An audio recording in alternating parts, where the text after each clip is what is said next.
How to fix Messenger page is not available right now problem fixed.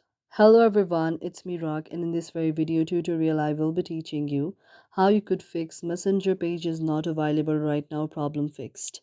For this you have to tap on the Messenger icon at first. After tapping on the Messenger icon at first, now you can go to the I like option. After tapping on the I like option, now you can see an interface like this here. Now you can tap on the option of notification. Here you have to enable allow notifications and allow sound and vibration. Again, you can go back, then tap on permission. Here you have to allow the permission to calendar, camera, contacts, location, microphone, music and audio, nearby devices, notification phone and photos and videos. Again, you can go back, then tap on the option of set as default. Here you have to enable open the supported links and then go back again.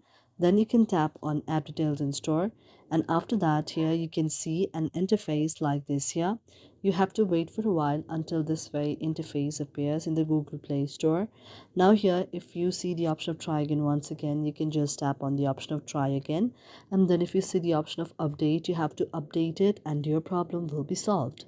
Thank you for watching our video, and if you really like it, do not forget to subscribe our channel.